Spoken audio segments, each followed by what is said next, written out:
How are you? Good evening, Chris. I'm okay, thank you. Good stuff. 10 years? Really? That's 10 gone years, quick. yes, 10 years. It's been a long haul, Hasn't but, it? we're still here. You are, indeed. I guess there have been a few milestones and some setbacks too along the way.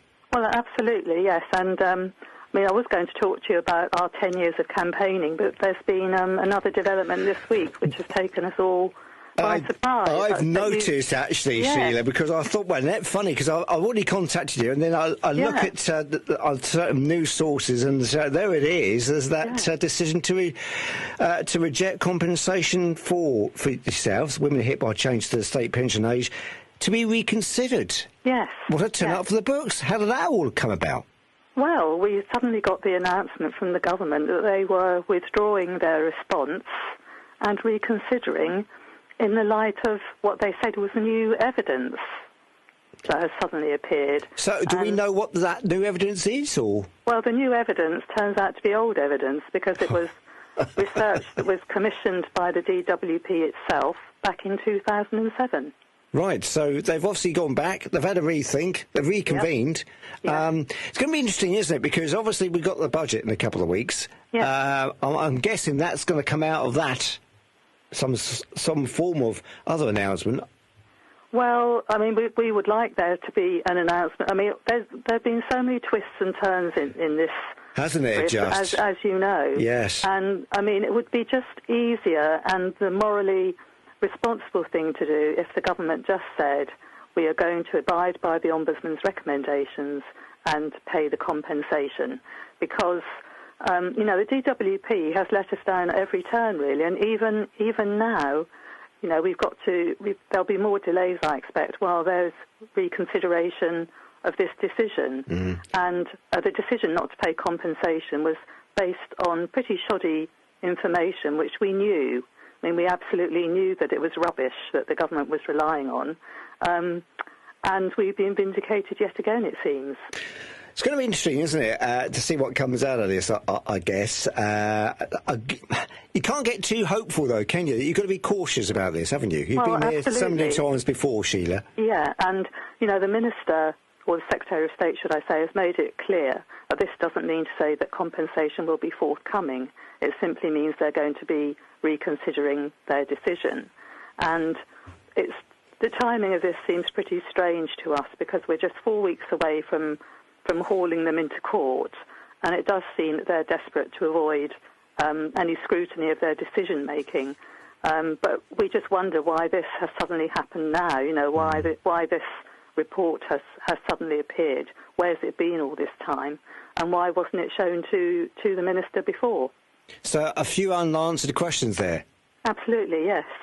Which you definitely want some answers to, I would think. Not because, in terms of the budget, not because Christmas is around the corner, so I'm sure that's got nothing to do with it. But, you do kind of wonder. 10 years, though, it has been a long journey for you. You sort of mirror yourselves, in a sense, to that post office scandal, don't you, in some ways? Well, they're obviously very different issues, but there's been similar outcome in kicked down the road so many times, yes. And hopes have been raised, and then hopes have been dashed, and it's been 10 long years for us, and the government's fought us tooth and nail every step of the way.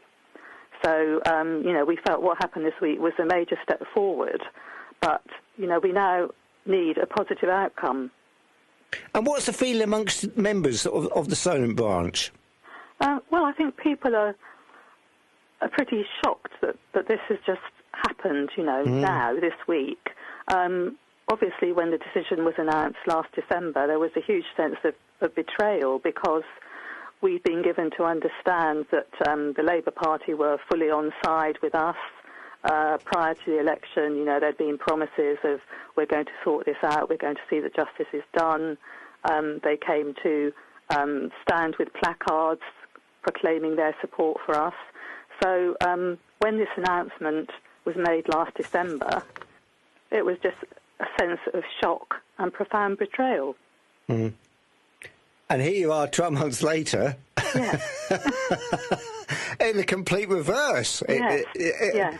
It's I don't think there are any words that we can say at the moment, because obviously it's caught you all on the hop, really, hasn't it? Well, yes, it has, and we're still pressing on with preparations for the judicial review hearing, which is scheduled for the 9th and 10th of December, because we don't know. Our lawyers are now trying to establish what's going to happen there, because if the government is now going to reconsider the decision, we have to know where that leaves us in terms of the legal process. Yeah. Now, I mean, you've had great support along the way too. Let's be fair, haven't you? Oh yes. Yes, very much so.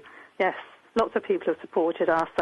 We know we still have a lot of support across Parliament. Hundreds of MPs of all parties support us.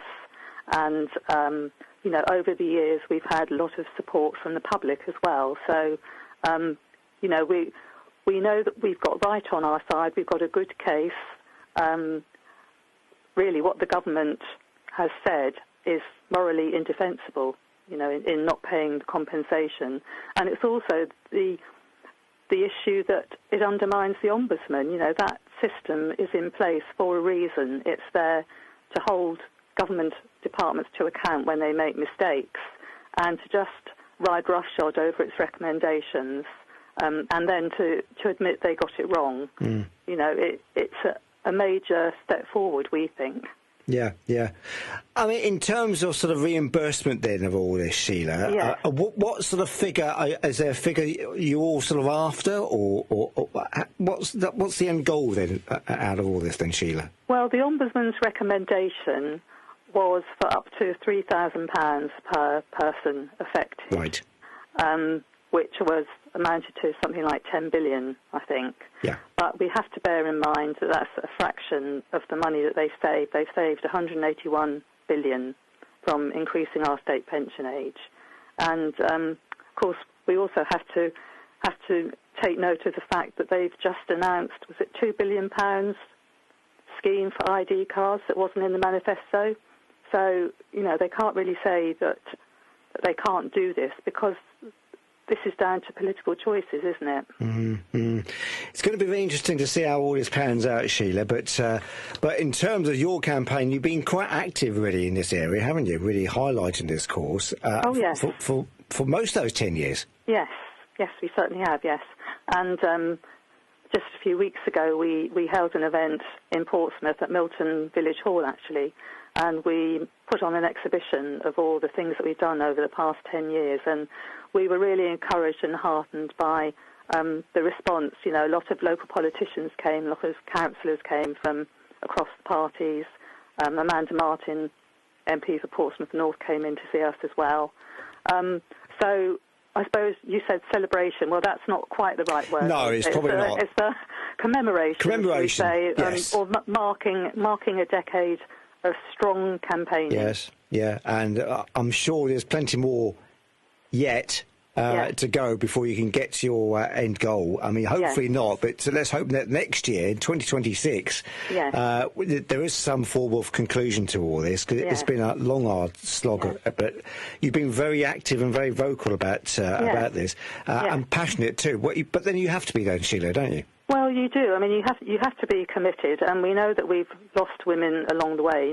Sadly, women have died. One WASPy woman dies every 13 minutes without getting justice, and so we keep going because we've got to keep going. We've got to think of those women as well who would want us to keep going, and we've forged some really good relationships and friendships out of the adversity of our campaign. So that is one positive as well. Yeah. Absolutely. So there have been quite a few positives along the way, Sheila.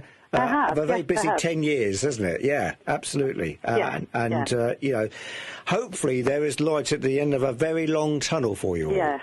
We're just hoping that the government isn't using this as another way to, another delaying tactic, because this has gone on long enough, and we really need to get a resolution now, and a fair resolution for us. Well, look, we'll keep a close eye, because we may come back to you before the end of this year, before our Christmas show in December. So we may come back to you, Sheila.